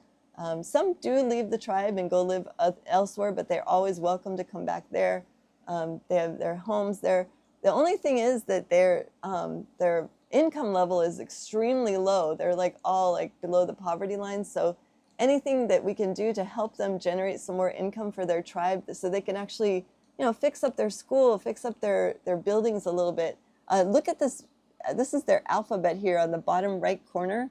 This is the Eskaya alphabet, and it's very similar to Paleo Hebrew. You can see that in order to make the letters, they teach the children to actually stand in a certain way. Do you see that, Isaac? I see it. Yeah, I don't know if you guys could see it. I know it's really small. If you could like zoom in on that bottom right corner, you can see the small little drawings of, some of them are, you hold your leg in a certain way. Like you can see their letter C. I'm not sure what they call it, but it's similar to the hand making a letter C. So it's kind of like sign language. I would say more hieroglyphics, Paleo Hebrew centered, because it is based on this exact same concept. And then the little statue is of their first Iskaya chieftain that they elected, I think over 100, this is like from the 1800s, I believe. Then you can see on the right side, this is some of their clothing that they make. They weave this out of banana leaves. So it's not like super soft. It's actually kind of a little bit itchy. So I think that they wear a shirt underneath that shirt, and then they weave their pants out of it too. And then you can see on that white thing on the bottom is a head covering for the women. So very similar to Hebrew, where they wear a head covering, especially when they're attending their, they call it their church services or their fellowship, where they gather together as a tribe and they read the Bible, which is really awesome. And they do have a Sabbath. They do observe the Sabbath as well. Look in the top left corner, you can see Noble standing there. They're unrolling some of that cool banana leaf material. And they were thinking of having them make something with that to sell, like to generate some income, because I haven't seen that ever done before with banana leaves. And then you can see Noble and me sitting down in the bottom left picture. That is the woman on the right down there is the school teacher, and then that's her assistant. And the school teacher is sister to the chief of the tribe. So that was really cool to talk with them and just see their classroom. We're sitting in their classroom. This is where the children learn. So this is, again, you can see the sister of the chief, and that's also the cousin of the chief with the hat in the background. And we were presenting them a book that the God Culture gave us to pass on to them, Solomon's Treasure. It has all the information you could ever desire to read about linking the Philippines to the Bible. And it's just an amazing book. I was explaining it to them a little bit, and I thought it was so cool. When I was explaining this book to them, I was talking to the chief's sister, and I had an interpreter because she didn't speak English, but the younger woman did, and so she was interpreting for her. And I was asking if they'd ever heard any of these things. I was sharing with them about, you know, them being the ancient Levites, which they agree, yes, that's something that they've kept in their generations, that they, the Garden of Eden is in the Philippines. And when I said that, their eyes like lit up, and they said, oh yes, one of our chiefs said that also, the Garden of Eden is in the Philippines. I'm like, oh my gosh, that's like confirmation. That is so cool. I was also sharing, you know, about the different names in the Philippines that are similar to Hebrew, like Panay, Mindoro. There's so many Hebrew words.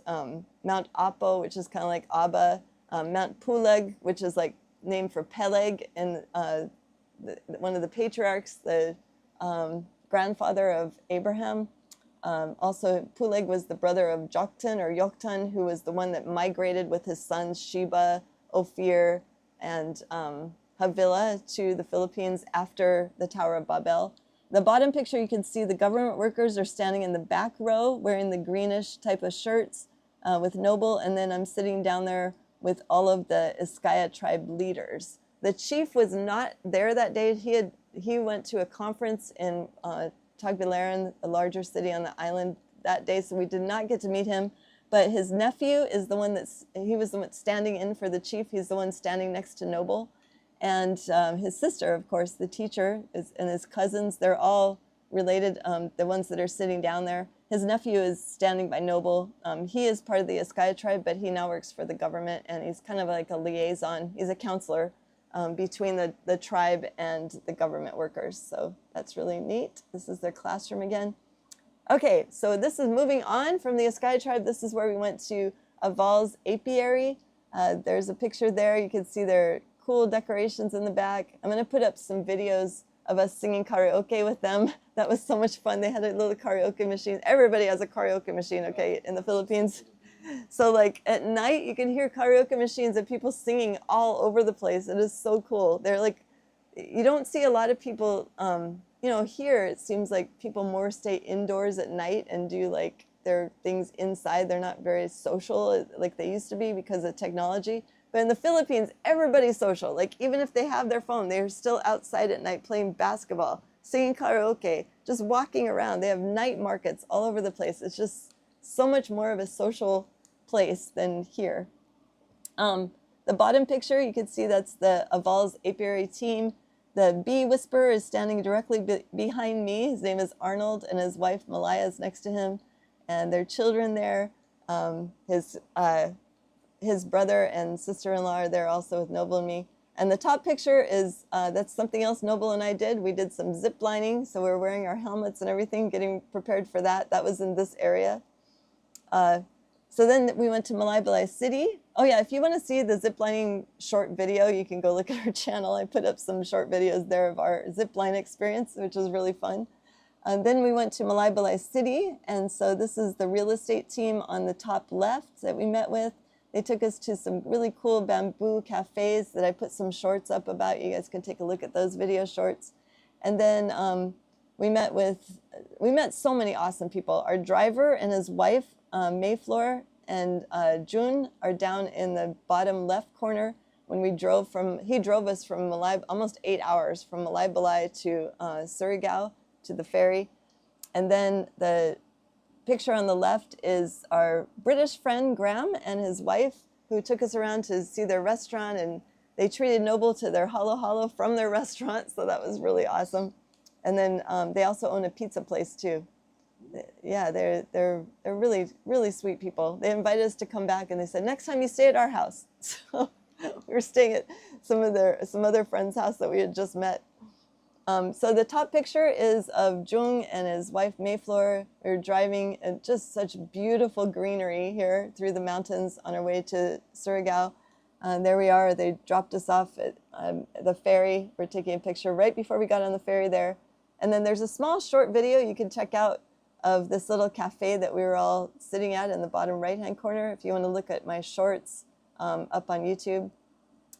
And there we are at Siargao Island, also known as Sheer in Revelation of the Magi, the surfing capital of the Philippines. It's located right next to the Pishon River, which is why the surf is so good.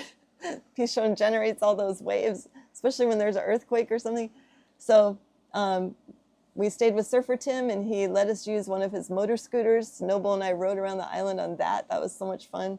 It's just a tiny little island, but Isaac, it reminded me of Haleiwa, probably back in the 60s or 70s, before all of the, yes. It was, and it's awesome. It's just, there's hardly any people there. I mean, it's mostly tourists because there's a lot of surfers that come in there to catch waves and everything, because it's such, there's not like 50 people all trying to get on one wave like it is here. It's like, 2 or 3 guys on one wave over there. So I can just see, though, happening to there, like what happened in Hawaii, from, in the next 20 years or so, just because it's such a gorgeous place and the waves are so awesome. Water is super clean. So here we are again, Siargao Island, with Surfer Tim and his wife. You can see in the bottom picture there. Again, he's part of the God Culture team. He's actually Tim and Anna's security guy. So when they have conferences, Surfer Tim goes over there to be their security. So we felt very safe with him. Then the top picture, oh, this was pretty fun. We met up with a couple from Amsterdam. They just happened to be eating at the same place as we were, so we were talking with them, and they're living in Shanghai. The husband is an engineer, and the wife works for the government in Amsterdam. And she was talking about the universe, and so I said, so what do you think the universe actually is? She said, oh, it's just out there. And husband said, oh, it's a never-ending, ever-expanding universe. I said, oh, really? So you haven't ever heard of the firmament? And then Surfer Tim and his wife and Noble and I all started sharing flat Earth with them. Oh, I think he got really angry, but that's something that is normal when you first hear about flat Earth. So that was interesting. We'll continue to pray for them. I also thought it was hilarious, the bottom picture, Isaac. Look at the name of that hotel that I'm standing next to. You can tell that Hawaii has influenced Siargao already. I love it. The Haole Hotel is like, Haole in Hawaiian means white person, so I thought it was fitting I stand next to that. And here we are. We're still in Siargao. I think it's cool. The restaurant they took us to is called Kermit. It says, where Italian food meets Filipino heart, resto this way. So Noble's taking a picture there. That pool is also at the restaurant. You can see some of the food that we were eating. It's all very delicious. Then we went back to Surfer Tim's place, and he found a whole bunch of hermit crabs just wandering around in his garden. So he scooped up a bunch, and we were looking at those. Noble was relaxing in the hammock there. And then we went to Korea. So here we are in Seoul, Korea. Isaac, if you can let me know if anyone's asking any questions, that would be great. I haven't looked at the chat for a bit here, so maybe you can scroll back a little. Or any comments. Seoul, Korea. So we flew there from Manila. We saw this huge building that they built. I was there like almost 20 years ago when my daughter went to college in Seoul for a year. So I went to visit her, and they were building this thing when I was there. So I didn't see any of this the last time. It kind of looks like a UFO. And then we went to, there was some artsy things. This is their fine arts center, that building. It looks like a UFO with that statue, Nephilim statue standing outside of it. So we went inside there. There's some short videos I put up of that, of us walking around in there and looking at the art exhibits. They had a really cool fish and sea life exhibit I'm standing next to. And yeah, you can see there's a Tartarian style building, is one of the Korean government buildings there on the top right. I thought you might be interested in seeing that. Here's some of the food. The food is awesome everywhere we went. Korea has just amazing food too. You can see Noble wants to eat that whole burger made out of fabric on display. No, but we were eating they had like Korean pancake we were eating, bulgogi, all the Korean fermented vegetables. They were so delicious. They always bring things out in those tiny little dishes, and it looks so attractive. I had a veggie pancake. Noble had the bulgogi, which is like a marinated beef with vegetables. And then this is part of the display. They said you can sit down and you can put this hat on and hold some flowers inside that fine arts building, so I did. Any comments or questions you want to share? They said, this is random, said, where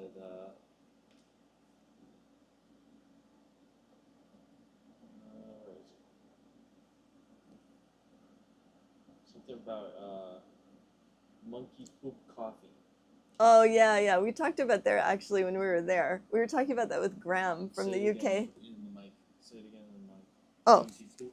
Oh. No. Oh, Isaac is saying there's a comment about monkey poop coffee, which is extremely expensive actually, because it's gone through an animal's body and then they make coffee from the feces, which is just icky to me, but it supposedly tastes a lot better than regular coffee. We don't drink coffee, so I don't know. I drink tea. I had a lot of tea there. In Korea, they had so many different types of tea. It was amazing. I posted in the chat, there's also a coffee from an Asian civet cat. Oh. So it's from a cat too. There's also. Oh, okay. So monkey and cat. Interesting. All right. And yes, Noble, I was trying to make sure Noble had all his veggies while he was there, not just halo halo like last time. So he actually did lose some weight.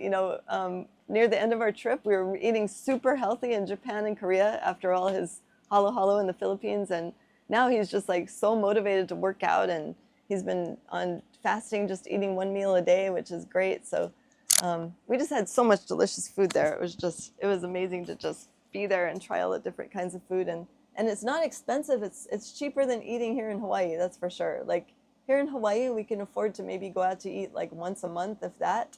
We usually do all our cooking at home. But when we're there, oh my goodness, it was just hard to not eat, because when you're only spending $2 for a full meal, like why would you not want to eat, right?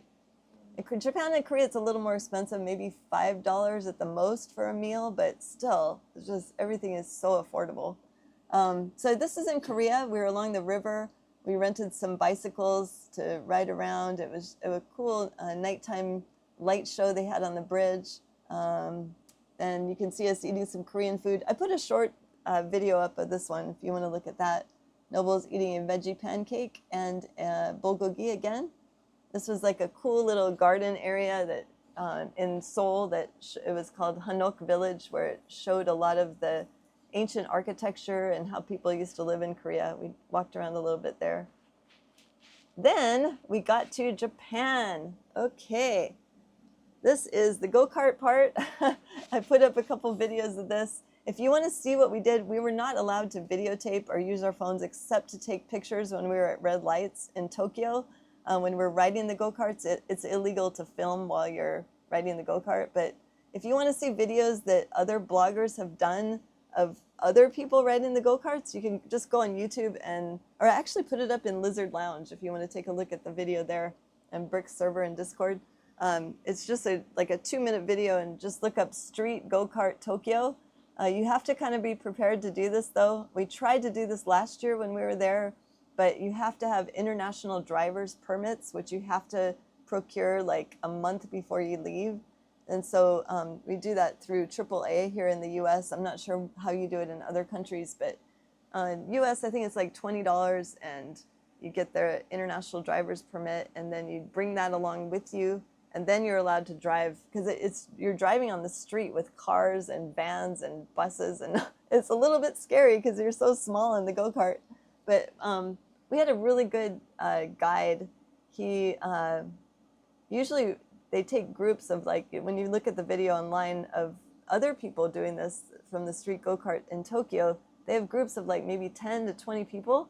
But I felt so special because the guy said, "Oh no, I'll just take you two." And I'm not sure if it's because we were old compared to all the other people who were driving, or maybe just the most I had set aside for just Noble and me to go with this guy. But it was so much fun. Like, we're only supposed to be out for a little over an hour, and we were almost out for 2 hours. He was taking us around Tokyo.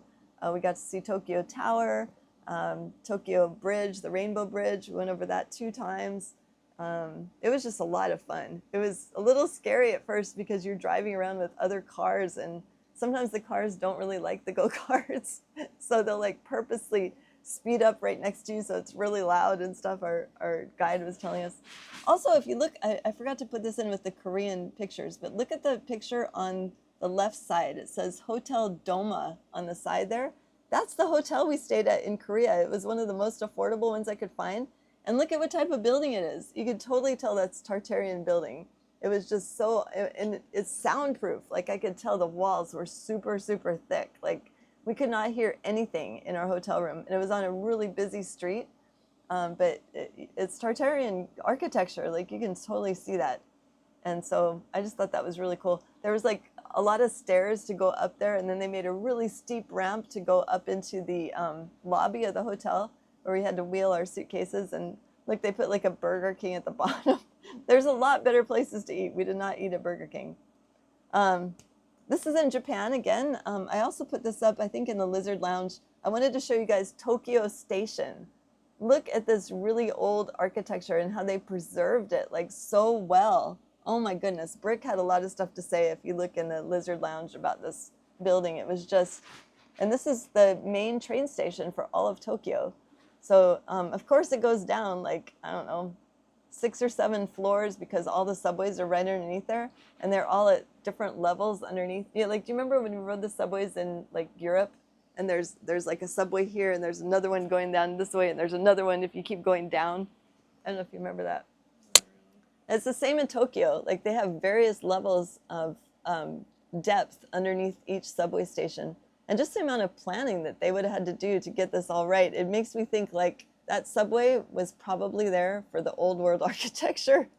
And the guys that came and recovered it in the 1800s just like remodeled it and made it usable again for all of us. You can see Tokyo Tower there. That's a major landmark in Tokyo. A lot of people walk around with suitcases here. It's a huge form of travel to get to and from airports and all the different areas in Japan. There's so many trains, like thousands, literally. Okay, so that is the end of our slideshow for our trip. I'm going to go back here so you guys can take a look at the maps again. Let's see, what did I do? Let me do this. There. All right, so if you want to take a look at this map again to look at all the places we went, if you have any questions, please put it in the chat here. Oh, the coffee now. I see a lot of people talking about camel hair. John the Baptist eating grasshoppers. Yeah, I think you can eat hermit crabs, like all those crabs. I think they were going to try grilling those or something. I don't know. I don't know if I would personally try that, but it's kind of interesting. Let's see. Patrick says, Noble, did you sneak in a Whopper? No, he wanted to, and I was like, are you kidding me? Why would we eat at Burger King when there's all this awesome Korean food around that's so much better for you? I guess when you're craving and Burger King is right there when you eat something. They had a lot of KFCs too in Korea. I'm not sure what the draw is. I guess like American food. And they had a lot of Dunkin' Donuts, of all things, in Korea and Japan. And 7-Elevens. I actually love the 7-Elevens in Korea because they have food, like they have Korean food, like you can get sushi, or they call it in Korean kimbap. You can get kimbap there. You can get smoothies there. They actually have healthy food at 7-Eleven. Dried fruit. There's like no GMOs, which is amazing, especially in the Philippines. GMOs are just like unheard of. But then like Korea and Japan, their food is pretty clean too. Like we were using Google Translate to see what all the ingredients were in each packaged thing that we were looking at. And oh, Sherry said my granddaughter has a hermit crab for a pet. Oh, I used to have one too, actually, Sherry. It's kind of crazy though that there was hundreds of them in our friend's backyard, especially at night. He said if they even puts like a little plate of water, he'll have like hundreds all like congregated on the water in his backyard. And he doesn't even really live that close to the beach. It's about maybe a 10-minute, no, less than 10-minute ride on the motor scooter from his house to the closest beach. He lives in an area of Siargao called Salvacion, which I think is pretty neat. Let's see. Oh, yes, Patrick, thank you for reminding me about the kimchi. So the night before we flew to Seoul, the day before we flew to Seoul, we were in the Philippines and Noble was craving oysters. So he ate some oysters and that made him be in so much pain the next day. He had such a hard time walking. But when we got to Korea, we ordered kimchi stew. So he had like an entire bowl of kimchi stew. Okay. An entire bowl of kimchi stew, the first meal when we got to Korea. He could barely walk because he was in so much pain. But he had this whole bowl of kimchi stew. He woke up the next day. He was detoxing big time because that, kimchi is so healthy for you. And he had a huge pot of it that they brought for him. He ate it again in the morning for like breakfast to detox some more. And by that afternoon, he could walk just fine. He was like totally detoxed from that thing. That was a neat thing. They also have, in Korea, I was amazed at the amount of vitamins. That's one thing the Philippines is really lacking. They don't really have vitamin stores. They have like what they would call a pharmacy, but they barely have, they don't even have magnesium at the pharmacy. They have like just the basics, like vitamin C, vitamin B, and I think maybe vitamin D, but they don't have anything else. Like you can't buy vitamins there. I looked all over. They did when we went last year, we went to a mall and it had a really, really expensive vitamin store there. There was hardly anyone in there just because they're the same prices in the US, the vitamins. So that's one thing they're really lacking. I don't think you need as many vitamins there just because their food is so whole. Like you're getting a lot of the nutrients you need from their food because they don't like make it, they don't put Monsanto on it. Yeah, they don't take it out like they do here. And their soil is really good. I'm sure there's like a lot of minerals in there that we don't have in the US. It's not sprayed all the time. Yeah, it's not totally sprayed. Like the land we're living on here in Hawaii used to be sugarcane field for like 100 years. So can you imagine the amount of toxins and pesticides in the soil here? They don't have that in the Philippines, okay? It's just the food is amazing.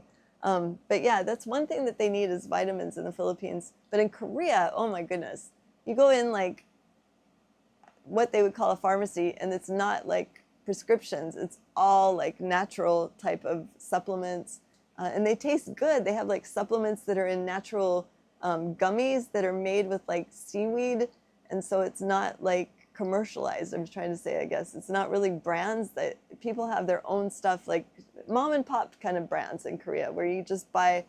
I don't know. They just had so many supplements and vitamins. For example, I bought some probiotics. I was almost out of probiotics by the time we got to Korea, so I had to look for some. And then the other challenge is in Korea, everything is not in English like it is in the Philippines. So had to use Google Translate. But I found some. They come in these little packs. Like you can just pour it in water. They're like dry, and the ingredients are super, super clean. They have a huge amount of all the different types of probiotics. There's like so many, right?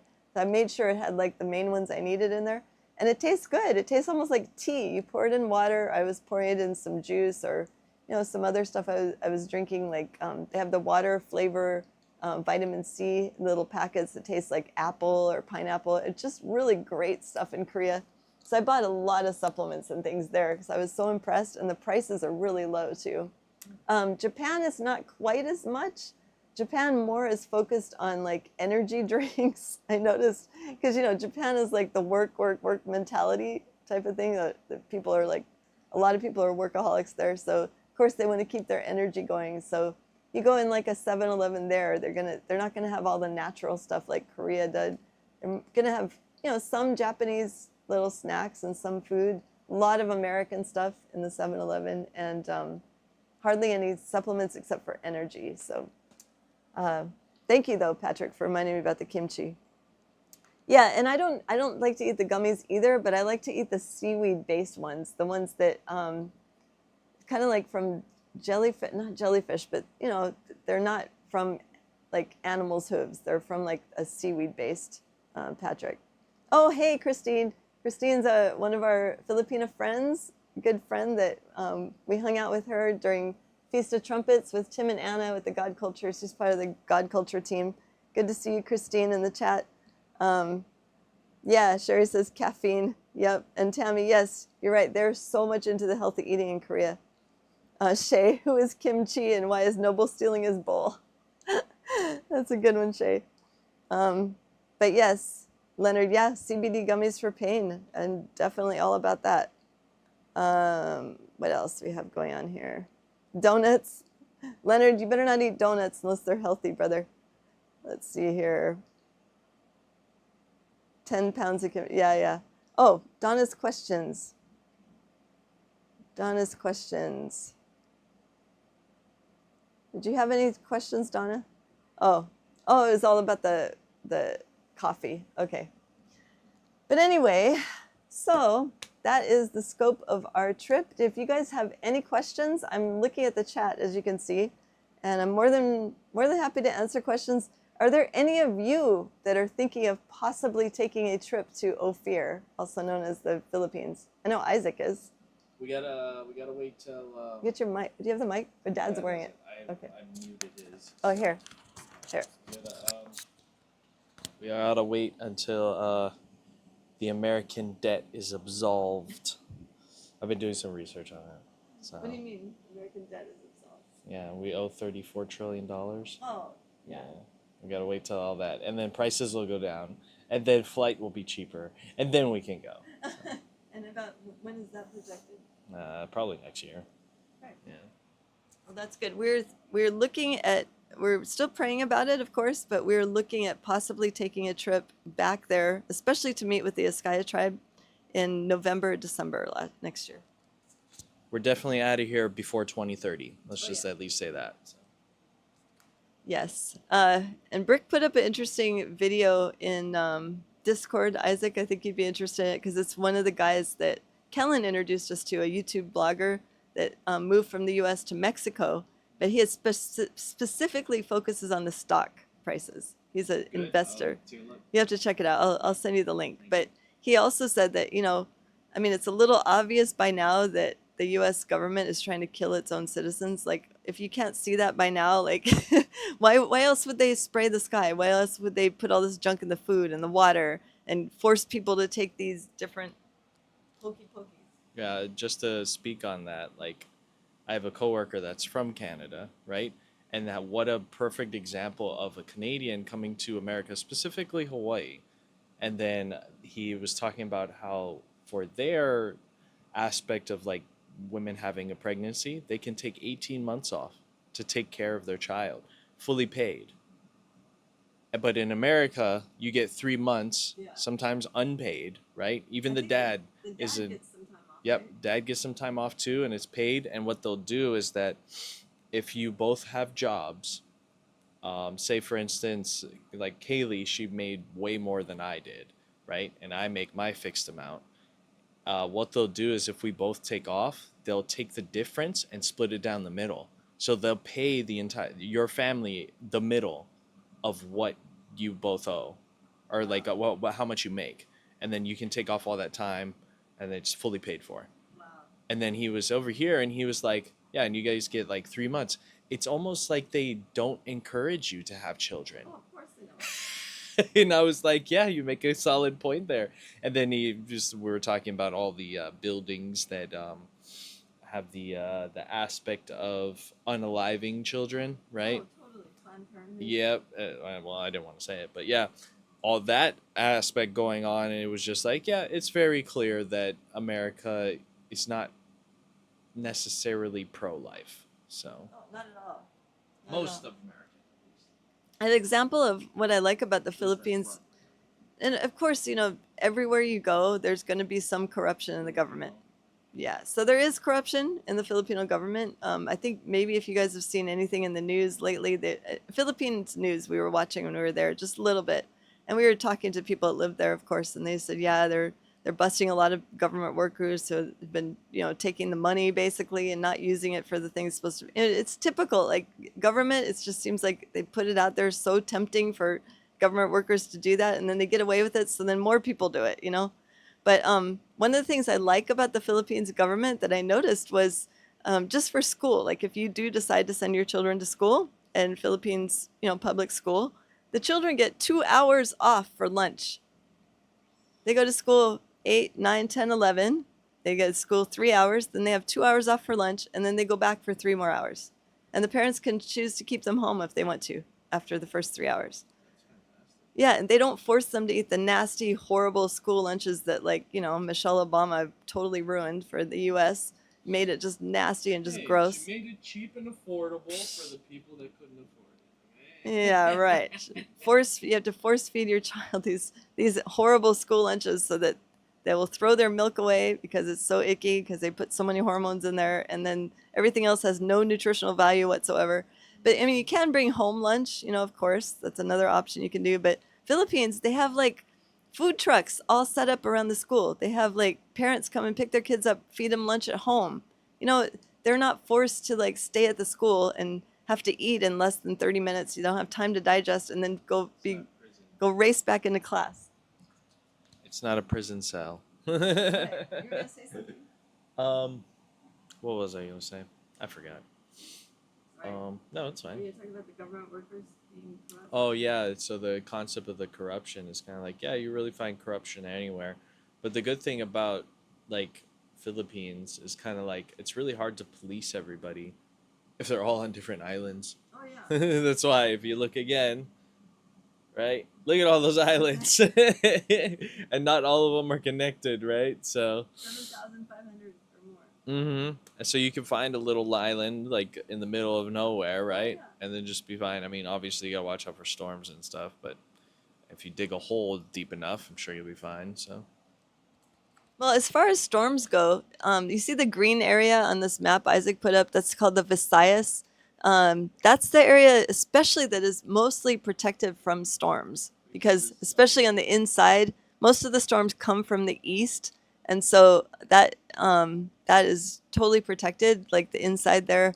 That is the place where they had some earthquakes, though, but that's because it's near the Pishon River. I also wanted to point out on this map, the northern area that is labeled Luzon, that is the area that used to be called Ophir, all right, in biblical times. The central area that says Visayas, and each of these areas have different dialects, of course, too. But the Visayas area, that is the land that used to be called Sheba in the Bible. So that we have Ophir, the top section, that was given to Joktan's son Ophir, that portion. Then the Visayas area was given to his son named Sheba. And then the southern area, Mindanao, that blue, very large island down there in the south, that used to be called Tarshish because that was given to the offspring of Japheth, named Tarshish because he was the boatman that brought all of Joktan and all of his sons over to this land right after Tower of Babel. And also the Visayas area, around the same area where it actually says Visayas on this map, is the Sulu Sea and the location of the Garden of Eden under the ocean right there. And it's labeled on over 75 maps. That's paradise right there. That's the Garden of Eden. Even little drawings of Adam and Eve and the serpent. I mean, on ancient maps, like from all the way back to like days of Ptolemy, you know, just like long time ago, everybody knew that this was the location of the Garden of Eden. And then, of course, if you could look around and see other names of, especially Hebrew names of these islands, like the island that kind of looks like a triangle that's right above and to the right of the word Visayas is the island of Panay. Panay in Hebrew means face or facing, And because that island is facing the garden location, there's Palawan. That's a little thing. It's a long red little strip that's to the left of the word Visayas, and we went there last year. Palawan, if you take away the Pal, it's just Awan, and that's the oldest daughter of Adam and Eve. I mean, there's so many names in here. Even Mindoro. There's an island called Mindoro that is just south of Manila, that kind of larger island there. And Mindoro means of generations in Hebrew. And that's because in that area that's just by Visayas, that there's a famous reef called the Tubataha Reef.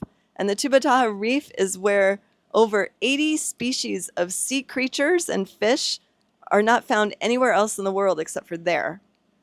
Unless that's the land of creation, why would the sea creatures only have 80 species that's only there and nowhere else in the ocean anywhere around the world? Even the island of Luzon has, I think, over 30 land creatures that are not found anywhere else in the world. So it's very specific. I mean, Philippines is definitely a special place as far as, the names of the islands are like so many suspect Hebrew. The creatures are only found in this area. The Pishon River surrounds the entire land. I mean, it goes around the entire land, which used to be called Havilah in the book of Genesis. I mean, I know I keep repeating this over and over, but I just had part of my favorite part of the trip is sharing all this information with Filipinos that live there. Because a lot of them they were raised Catholic. It's kind of a tradition now because of the Spanish that came in and took over their religion and everything. About 90% of Filipinos are Catholic or Roman Catholic. And just sharing it, I mean, they don't really even read the Bible, but they know of these stories of, the Bible stories, Adam and Eve, especially this time of year. You probably saw in some of my short videos that I've been putting up, they already start celebrating Christmas in September. So all the months that end with a burr, September, October, November, December, and then even January, they celebrate Christmas for 4 months. But it's not centered around the Christmas tree. It's centered around the star, which is called the Parol. And that's for a reason. You think of the revelation of the Magi. Who were the first guys to see the star? In the Philippines. That's why the star is such a huge deal. And that was Christ himself. That's Yeshua himself is in the form of the star. This is the first place on earth that Christ appeared in human form. Technically the form of the star, but they saw him in all these different forms within the star. So if you want to read more about that, you can always go to thegodculture.com or else ophirinstitute.com, and you can click on The Mystery of the Three Kings, the book that I co-authored with Tim and Anna Schwab last year. And we presented that information time and time again. Everyone we stayed with, all of our drivers, everybody that had contact with us knows that the Philippines is in the Bible. So that was fun. No? You want to wrap it up? Or? Let me read some of these comments. Okay. All right, I'm going to read some of your comments here. Let's see. Yeah, the Cave of Treasures. Yes, Donna, that was so cool. The mountain that the Cave of Treasures is on is Hibok-Hibok. We did go up there, but it's really, really lush rainforest. So unless we're avid hikers, I don't think we'd be able to find the Cave of Treasures. Maybe some other hikers would if it's not blocked off. Tammy says, even more proof of the Native Americans and the people that was from the different tribes of the line of Noah is supposed to be the children of God are copper in color and not black like the ones. Yeah, exactly, Tammy. So the soil in the Philippines is this beautiful reddish brown color, really rich with iron and copper. And that's the same color as Adam and Eve would have been because he created them from the soil. The people that have that tone of skin are closer to what we would consider lost tribes than any person living in Israel claiming to be Jewish. I hate to say it like that, but it's true. They are not the lost tribes. And technically, I keep calling it lost tribes, but we found several of them. I mean, we found the tribe of Levi for sure. That is the Iskaya tribe. Anybody can claim to be Jewish, but not actually be practicing. People get that confused. Just because you might be quote unquote Jewish doesn't mean that you're of faith, Yeah. So It's more of a nationality. yeah, it's more of a nationality, and I guess I suppose a culture. But if you would really like to call it, it's usually Hebrew, right? If they were. So Yes, exactly. I'm going to read a few of Kaylee's comments and then we're going to close it up. Kaylee says, Dumaguete City, Negros Oriental, frequently ranked as the safest city in the Philippines, recognized for its low rate of crime, theft, and scams. It's often called the city of gentle people. And they were so sweet. The people there were just really, they were gentle. Bohol, ranked as the second safest city in the Philippines in one 2023 list, Iloilo City, also listed among the top safest cities in the Philippines. We haven't gone to Iloilo yet. That's on the island of Panay, actually.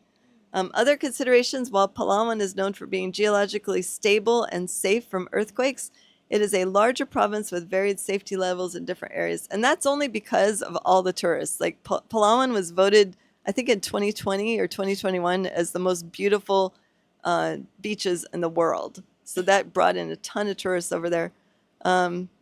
Let's see. All right. Tammy said, yeah, even the British that came to the Americas told of people here being copper in color. Oh, and I wanted to explain that. I started out with that. So you notice that Filipinos, Native Americans, Mexicans, you could even say Latin Americans if you want to call it that, South Americans, indigenous tribes, basically worldwide, they all kind of look similar, in my opinion. And there's a reason for that. You can read that at the end of Revelation of the Magi book, where both Yeshua and Thomas, after Thomas baptized them in the Philippines, in the land of Shir, which is Siargao, they had the Great Commission, go and teach all nations, baptizing them. They took that seriously. The Filipino people, the Magi, the Maginu, the Maginoo, they took that very seriously. They went out and they went to all nations. So that's why you see their culture. That's why Native Americans look very similar to Filipinos. That's why Mexicans look very similar to Filipinos. That's why South Americans, even, like we went to Peru, our Peruvian guides, they look Filipino. There's a reason why natives worldwide look Filipino, because they most likely are. And and for the most part, like even the Cherokee in the mainland, the native tribe there, they practice Torah. Like, and their writing is Paleo Hebrew. I mean, it's very similar to the Askaya tribe. I mean, it's all these connections finally start coming together once you realize that the Jews are not the people who are claiming to be the lost tribes living in Israel. Like, to me, that makes absolutely no sense. They're not from the line of Shem. They're from Europe. Like, they're from Japheth. And that's why, to me, it's more accurate to say if you're Hebrew, then you're Jewish. Because Jewish is more the religious part of it. Hebrew is the actual nationality. So, and then, of course, there's those of us grafted in, which I hopefully am, because I did not look Hebrew whatsoever. Isaac and Kaylee definitely do. Noble does. My granddaughter does. And I'm just thankful for that. any follower of Yeshua is now officially Hebrew. Yeah. Oh, there's a question. Shay said, are white folks descendant from Japheth? You know, I think it's a combination, because if you look at Ham's name means hot, and Ham and his descendants tended to be more the Nephilim, just because one of his descendants was Canaan or Canaan. And the giants brought in a lot of the whiter, paler DNA, I believe. But out of the three sons of Noah after the flood, I believe Japheth was the lightest one, because he received the European countries. I don't think that he was like as ghostly white as, you know, the Canaanites that you see who are ruling the world right now, the royals. If you look at any of them, they are very, very pale. And that's a trait, that's a Nephilim trait. Yeah, because if you look at, you know, the Nephilim, they were known for having this pale white skin that they sometimes would cover because they get sunburned so easily, I think. And then, you know, light hair, light eyes, those were like Nephilim traits. So, you know, in my opinion, this is my opinion anyway, yes, I think the fairer skinned people like myself are descendants from Japheth. Also, and Japheth, his descendants, they merged very early on with the Nephilim. So I'm sure I have some type of Nephilim blood. I mean, I have friends here that are part Hawaiian and they have like Rh negative. So it's pretty much, you know, gotten into all the cultures of the world by now. But good question, though. Good question, Shay. Okay, we're going to close. Isaac, would you mind closing us in prayer? And then we'll end. Thank you, Abba, so much for always providing us with the truth and the wisdom and the knowledge to continue in our ways so that they become yours. We honor and we thank you as well for the wisdom and the knowledge of who your people truly are and how you wish for us to truly follow you and to worship you. And we thank you for always giving us the means by which to learn these things and humbling us to accept them. I pray that you continue to open the eyes of those that might be cautious or deceived in the ways of anything other than you.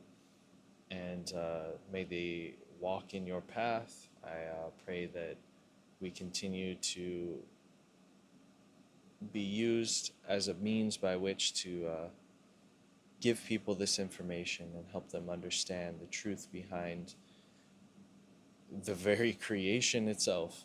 Because if you don't know these things, you don't know the true creation.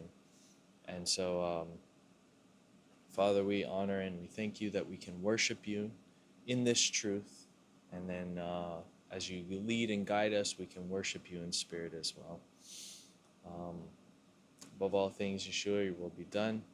And may everybody have a blessed week and safe travels along their way. May they get healthy food so that their bodies may be nourished. And we ask that you continue to provide for us as you always have. In Yeshua's name, thank you. Thank you, Isaac. Amen. You guys have a wonderful week. Don't forget to send me questions for Gary Wayne. And we will see you on Wednesday at live stream on at Zen Garcia channel or Endeavor Freedom. I think it's Endeavor Freedom. But anyway, have a wonderful week. Thank you guys for hanging out. Good to be back. Shaloha.